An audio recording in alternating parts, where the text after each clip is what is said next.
ఎలా అయినా సరే లక్ష్మణ్ ఫ్యామిలీని కనిపెట్టాలని బలంగా ఫిక్స్ అయ్యాడు అభినవ్. అతనికి సలహాలివ్వడానికి ట్రై చేసిన తన అసిస్టెంట్లను కూడా వారించి క్లాస్ పీకాడు. దాంతో రంజన్, డాన్లు ఇంకేం అనకుండా సైలెంట్ అయిపోయారు. సారీ బాస్, మీరు జాగ్రత్తగా ఉండాలి అని మా ఆరాటం అంతే అని రంజన్ గిల్టీగా అంటూ ఉన్న టైంలో అభినవ్ ఫోన్కి అక్రమ్ నుంచి మెసేజ్ వచ్చింది. వెంటనే ఓపెన్ చేసి ఆ మెసేజ్ చదివిన అభినవ్ కోపంతో రగిలిపోయాడు. కానీ తనను తాను కంట్రోల్ చేసుకుని డాన్ అండ్ రంజన్ వైపు చూసి, లక్ష్మణ్ ఫ్యామిలీని కనిపెట్టడానికి నేనొక ప్లాన్ రెడీ చేయగానే మీకు ఇన్ఫార్మ్ చేస్తాను. మనం యాక్షన్లోకి దిగుదాం, అర్థమైంది కదా అని చెప్పాడు అభినవ్. ఓకే బాస్ అని డాన్, రంజన్లు ఒకేసారి తలకాయలు ఊపారు. లక్ష్మణ్ని మనం కాపాడుకోవాలి, అందుకే నువ్వు చెప్పినట్టు పిజ్జా డెలివరీస్ని మేనేజ్ చేయి డాన్. కానీ రంజన్, డెలివరీ చేయడానికి నువ్వెళ్ళు. ఆల్రెడీ నాతో అక్కడికి వచ్చావు కాబట్టి నువ్వు వెళ్తే నిన్ను గుర్తుపడతారనుకుంటే మనకి బాగా నమ్మకమైన ఇంకో మనిషిని సెట్ చేయి. ఎప్పటికీ వాడే వెళ్లేలాగా ప్లాన్ చేయండి, సరేనా అని ఆర్డర్ వేశాడు. ఎస్ బాస్ అంటూ ఇద్దరూ తలలూపారు. ఇక మీరిద్దరూ వెళ్ళొచ్చు అని చెప్పడంతో వాళ్ళు బయటికి వెళ్ళిపోయారు.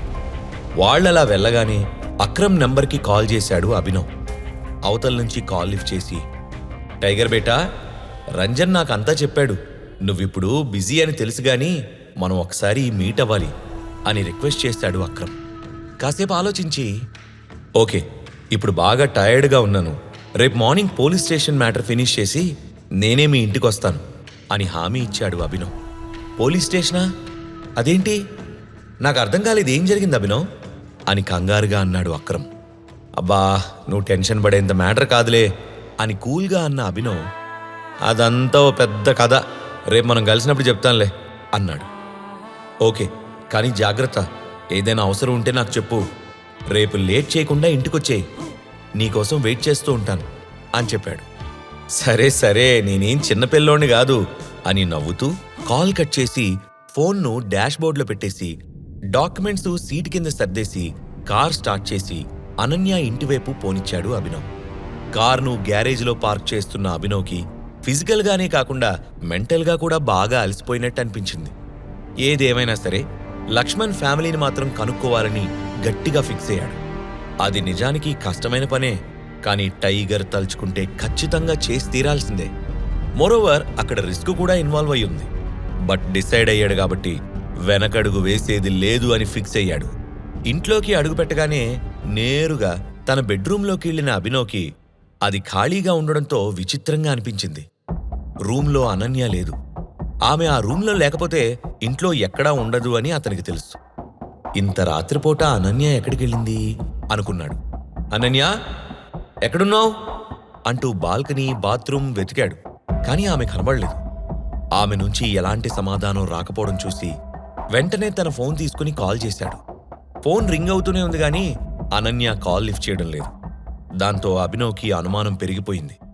వెంటనే ఆమెను వెతకడానికి బయటకు వెళ్లడం కోసం డోర్ ఓపెన్ చేయగానే ఆమెనే ఎదురుగా వస్తూ కనిపించింది. అనన్యని చూడగానే అతనికి కొంచెం ప్రశాంతంగా అనిపించింది. కానీ తనను కొంచెం సేపు టెన్షన్ పెట్టింది అనే చిరాకులో, ఏయ్, ఈ టైంలో ఎక్కడికెళ్ళావు అని అడిగాడు అభినవ్. అసలు ఈ టైంలో నువ్వెక్కడికెళ్ళావు అని తిరిగి అడిగింది అనన్య. ఆమె ఆన్సర్ చేసిన తీరు అభినవ్కి మండిపోయింది. ఎదురు సమాధానం చెప్తావేంటి?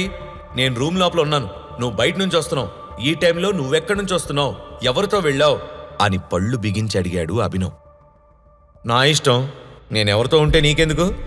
నాకు నువ్వు హస్బెండ్వే కానీ మొగుళ్లాగా అధికారం చెలాయించే అధికారం మాత్రం లేదు అని విసుగ్గా అంటూ అతన్ని తోసుకుంటూ లోపలికొచ్చింది అనన్య. ఆమెను ఒక్క క్షణం పాటు పరిశీలించి కళ్ళు చిన్నవి చేస్తూ, మళ్ళీ ఆ చరణ్ గాడితో ఎక్కడైనా తిరిగొస్తున్నావా అని అడిగాడు అభినవ్. అవును, చరణ్తోనే బయటికెళ్ళాను. అయినా ఎందుకు పనికిరాని నీకంటే ఆ చరణ్ చాలా బెస్ట్. నాకే గిఫ్ట్ ఇవ్వాలి, నన్ను ఎలా హ్యాపీగా ఉంచాలి అని ఎప్పుడూ ఆలోచిస్తూనే ఉంటాడు. నువ్వేమో ఎప్పుడూ ఏదో ఒక ప్రాబ్లం తెస్తూనే ఉంటావు. నీతో ఎలా ఉండమంటావు మరి అని అనన్య చాలా షార్ప్గా క్వశ్చన్ చేసింది. అదంతా విని మళ్ళీ అనన్యను తన దారిలోకి తెచ్చుకోవడానికి చరణ్ ఏదో ప్లాన్ చేస్తున్నాడు అని అర్థం చేసుకున్న అభినవ్, రే చరణ్, నీకెన్ని వార్నింగ్లు ఇచ్చినా మారవా? ఈ పిచ్చిది నా మీదున్న తిక్కను నీ మీద ప్రేమ అనుకొని కన్ఫ్యూజ్ అవుతుంది. ఏదో ఒక రోజు ఆ నిజం తెలిస్తే ఏదైనా బిల్డింగ్ మీద నుంచి దూకి చస్తావు. ఆల్రెడీ సన్నీకి ఇవ్వాల్సిన కోటింగ్ ఇచ్చి సెట్ చేశా. ఇప్పుడు నీ తోక కత్తిరించే టైం వచ్చిందనమాట. ఎలాగో ఆ దేవా ఫైల్ క్లోజ్ అవ్వబోతుంది, అది అవ్వగానే నీ సంగతి చూస్తా అని మనసులోనే గట్టిగా అనుకుంటూ అనన్య వైపు చూశాడు అభినవ్. కనీసం డ్రెస్ కూడా చేంజ్ చేసుకోకుండా అలా మంచం మీదకి దూకి దుప్పటి కప్పుకుంది అనన్య. ఆమెని ఏమీ అనలేక మనసులోనే తిట్టుకుంటూ వాష్రూంలోకి వెళ్ళిపోయాడు అభినవ్. ఆ సమయంలోనే అటు దేవా కూడా ఫుల్ నర్వస్గా ఉన్నాడు. ఆ ఫీలింగ్ నుంచి బయటపడ్డానికి వైన్ బాటిల్ ఓపెన్ చేశాడు. గటగట సగం బాటిల్ ఖాళీ చేసి రొప్పుతూ అదిరిపడుతున్న గుండెను కంట్రోల్ చేసుకోవడానికి చాలా ట్రై చేస్తున్నాడు. కానీ మళ్లీ మళ్లీ అర్బాజ్తో జరిగిన అట్టర్ ఫ్లాప్ మీటింగ్ గుర్తుకొస్తూ స్ట్రెస్ పెరుగుతోంది. అసలు నా ప్లాన్ టైగర్ ఎలా కనిపెట్టాడు? నేను అర్బాజ్ని మీట్ అయ్యి కంపెనీ అమ్మాలి అనుకున్న సంగతి ఎలా తెలుసుకున్నాడు అని కసిగా పళ్ళు కొరికాడు దేవా. అర్బాజ్ చాలా పవర్ఫుల్ వ్యక్తి అని, అతనుండగా తనకు ఎలాంటి ప్రాబ్లం రాదని, పనులు ఈజీగా అవుతాయని అనుకున్నాడు. కానీ ఒక్క దెబ్బకి దేశంలోనే టైగర్ కన్నా పవర్ఫుల్ ఇంకెవ్వరూ లేరని దేవాకి బాగా అర్థమైంది. అతనికి ఎంత తాగినా ఎక్కడం లేదు. దాంతో విసుగ్గా ఆ బాటిల్ను పక్కనబడేసి రంజన్ తనకిచ్చిన బ్యాగ్స్ ఒకచోట గుట్టుగా పోసి వాటి మీద పడి పిచ్చోళ్లాగా కౌంట్ చేశాడు. ఆశ్చర్యంగా ఒక 35 కోట్లు ఒరిజినల్ కరెన్సీ బయటపడింది. మిగతా అన్ని ఫేక్ నోట్స్. నిండా ముంచిన టైగర్ ఈ కొంచెం డబ్బు మాత్రం ఎందుకిచ్చినట్టు? రేపు పోలీసులు వస్తారని చెప్పాడు. ఏదో ప్లాన్ చేశాడు. ఈ డబ్బులు వాడుకోవచ్చా, వాడుకోకూడదా అనుకుంటూ ఆ కన్ఫ్యూజన్లో వైన్ బాటిల్ తీసుకొని 2 గుటకల్లో మొత్తం తాగేసి బాటిల్ని నేలకు విసిరికొట్టాడు. కొన్ని 100 ముక్కలుగా పగిలిన బాటిల్ నేల మొత్తం పరుచుకుంది. సరిగ్గా అదే సమయంలో అతని ఫోన్ రింగ్ అవుతూ ఉండడంతో టైగర్ చేస్తున్నాడేమో అని టెన్షన్గా ఫీల్ అయ్యాడు. కానీ వైభవి కాల్ చేస్తుంది అని చూసి మొహం చిట్లించాడు. అబ్బా, ఇదొక్కతి నన్ను ప్రశాంతంగా ఉండనివ్వదు అనుకుంటూ విసుగ్గా స్క్రీన్ వైపే చూశాడు. వైభవికి ఈ రాత్రి ఒక సర్ప్రైజ్ ఇస్తాను అని అతను ముందే ప్రామిస్ చేశాడు. ఆమెను పెళ్లి చేసుకొని కంపెనీ అమ్మగా వచ్చిన డబ్బుతో వేరే కంట్రీకి తీసుకెళ్లి ఆమెను థ్రిల్ చెయ్యాలి అనుకున్నాడు. కానీ ఇప్పుడు అతని బ్రెయిన్ పనిచేయడం లేదు. వైభవి ఆమె ప్రతి విషయానికి 100 ప్రశ్నలు వేస్తుంది కాబట్టి ఈ సిచ్యువేషన్లో తనతో అస్సలు మాట్లాడాలని అనుకోవడం లేదు. ఆమెను కన్విన్స్ చేయడం కూడా చాలా కష్టమని అతనికి తెలుసు. అందుకే వెంటనే కాల్ కట్ చేసి ఫోన్ను సోఫాలో విసిరేశాడు. కానీ మరుక్షణంలోనే ఆ ఫోన్ మళ్లీ రింగ్ అవడం మొదలైంది. మళ్లీ ఫోన్లో వైభవి పేరు చూసి పోవే అని కోపంగా అంటూ ఫోన్ నేలకు విసిరి కొట్టబోయాడు దేవా. అసలు ఆ ఫోన్ లేకపోతే తనకు ఎలాంటి డిస్టర్బెన్స్ ఉండదు అనుకున్నాడు.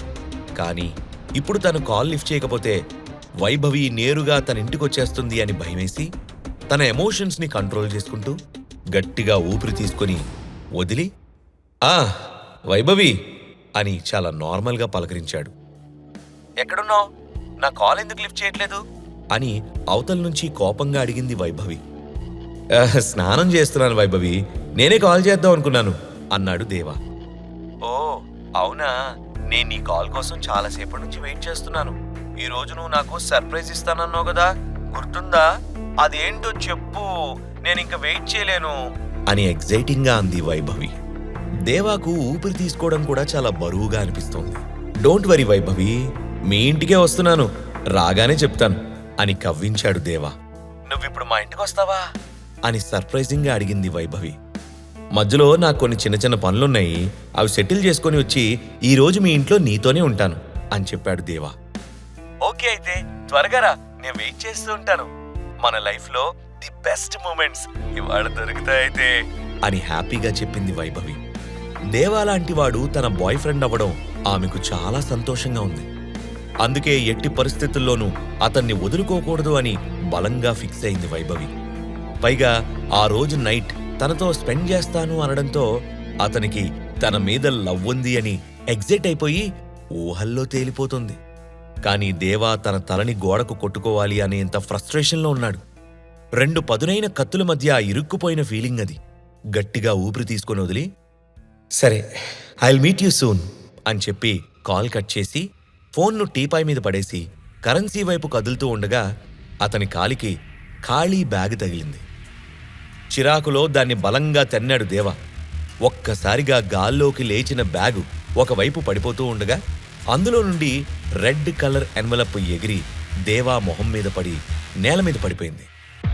ఏంటిది అని వంగి ఆ ఎన్వలప్ అందుకున్న దేవాకు అది ఒక లెటర్ అని అర్థమై వెంటనే ఓపెన్ చేశాడు. తెల్లని పేపర్ మీద ఎర్రని అక్షరాలతో మిస్టర్ దేవా అని రాసి ఉంది. టైగర్ తనని పిలిచినట్టే ఉలిక్కిపడిన దేవా చదవడం మొదలుపెట్టాడు. నువ్వు నీ కంపెనీని 100 కోట్లకు అమ్మేశావు. అందులో న్యాయంగా నీకు రావాల్సిన నీ షేర్ ఇచ్చేస్తాను. అది 30 కోట్లు.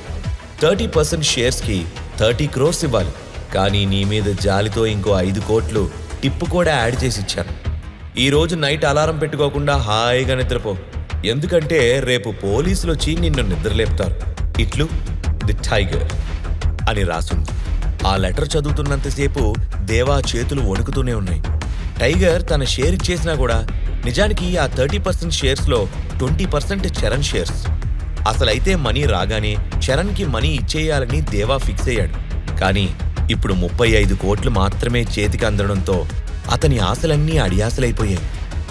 ఇప్పుడు చరణ్ తన వెంటపడి ఏం బెదిరిస్తాడో అని భయపడుతున్నాడు దేవా. అంతేకాకుండా లెటర్లో పోలీసులు అని మెన్షన్ చేయడం చూసి అతనికి ఇంకా భయం ఎక్కువైపోయింది. ముందైతే అసలు ఈ బెదిరింపును అతను సీరియస్గా ఏమీ తీసుకోకపోయేవాడు. కానీ అర్బాజ్ కూడా పోలీసులు ఇంటికొస్తారు అని చెప్పడం, అలాగే అభినవ్తో గొడవైనప్పుడు అతను కూడా పోలీసుల గురించి ప్రస్తావించడం గుర్తొచ్చి ఒళ్ళంతా జల్దరించింది. అభినవ్ లాంటి లూజర్ వచ్చి తనను బెదిరించినప్పుడు అసలు దేవా కొంచెం కూడా పట్టించుకోలేదు. కానీ అర్బాజ్, టైగర్ కూడా అలానే బెదిరించడంతో డేంజర్ బెల్స్ మోగాయి. ఏదో తేడా జరుగుతోంది. ముగ్గురు ఒకేలా బెదిరించడం కోయిన్సిడెన్స్ అయితే కాదు. అంటే ఈ అభినవ్ కూడా టైగర్ మనిషా? అందుకేనా వాడు చాలాసార్లు టైగర్కి సంబంధించిన ప్రాపర్టీస్లో కనిపిస్తూ ఉన్నాడు? అయినా అసలు ఇదంతా ఎలా సాధ్యం? ఆ టైగర్ ఎక్కడా, ఈ డెలివరీ బాయ్ ఎక్కడా అని అసహనంగా తలపట్టుకుని పిచ్చివాళ్లాగా జుట్టు పీక్కుంటూ కాలు కాలిన కోతిలాగా ఎగురుతూ చూసుకోకుండా తను పగలగొట్టిన బాటిల్ ముక్కల్ని తొక్కేశాడు. దాంతో కాలు నుంచి రక్తం కారడం మొదలైంది. నొప్పి తట్టుకోలేక బాధతో మూలుగుతూ కింద కూర్చుండిపోయాడు. ఆ కాలు నుంచి వస్తున్న నొప్పి కన్నా అభినవ్కి టైగర్తో ఉన్న రిలేషన్ తలుచుకుంటే అతనికి ఇంకా నొప్పిగా ఉంది. అభినవ్ని ఎన్నోసార్లు ఎంతో ఘోరంగా అవమానించి ఇష్టం వచ్చినట్టు బిహేవ్ చేశాడు దేవా. అందుకే అతను పోలీసుల గురించి మాట్లాడుతున్నాడని అనుకున్నాడు. కానీ ఇప్పుడు అతనికి టైగర్తో రిలేషన్ ఉంది అని తెలిసాక వణుకు మొదలైంది. రే అభినవ్, ఎవడ్రా నువ్వు?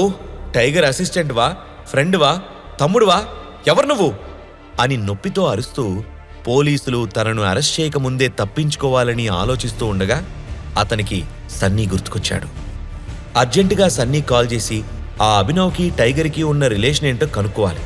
ఇప్పటి వరకు జరిగిన దానిలో ఆ అభినవ్ కూడా ఇన్వాల్వ్ అయ్యాడనిపిస్తుంది అనుకుంటూ పైకి లేచి ఈసారి జాగ్రత్తగా గాజు ముక్కల్ని తొక్కకుండా నడుస్తూ ఫోన్ తీసుకొని సన్నీకి కాల్ చేశాడు. దేవా లోపల కోపం, భయం డాన్స్ ఆడుతూ అతన్ని చిత్రవద చేస్తున్నాయి. అన్నీ అనుకున్నట్టే జరిగి ఉంటే ఈ రోజు రాత్రే అతను దేశం దాటి వెళ్ళిపోవాల్సింది. కానీ పరిస్థితి ఇలా మారింది. వైభవి అతని కోసం వెయిట్ చేస్తున్నా పర్లేదు, కానీ అతను మాత్రం దేశం వదిలేసి వెళ్ళిపోవాలని డిసైడ్ అవుతూ సొల్యూషన్ కోసం సన్నీకి కాల్ చేశాడు. దేవా వెళ్ళి సన్నీతో అభినవ్ గురించి మొత్తం అన్నీ చెప్తాడా? అదంతా సన్నీ నమ్ముతాడా? అభినవ్ గురించి నిజం తెలిసిన తర్వాత సన్నీ రియాక్షన్ ఏంటి? దేవాను అభినవ్ పోలీసులతో అరెస్ట్ చేయిస్తాడా? దేవా సిటీ నుంచి తప్పించుకొని పారిపోయాడా? ఈ ప్రశ్నలకు సమాధానాలు తెలుసుకోవాలంటే నెక్స్ట్ ఎపిసోడ్ వినాల్సిందే. క్రింద ఇచ్చిన లింక్ ని క్లిక్ చేసి పాకెట్ ఎఫ్ఎం యాప్ ని ఇన్స్టాల్ చేసుకోండి. Stay tune to pocket FM.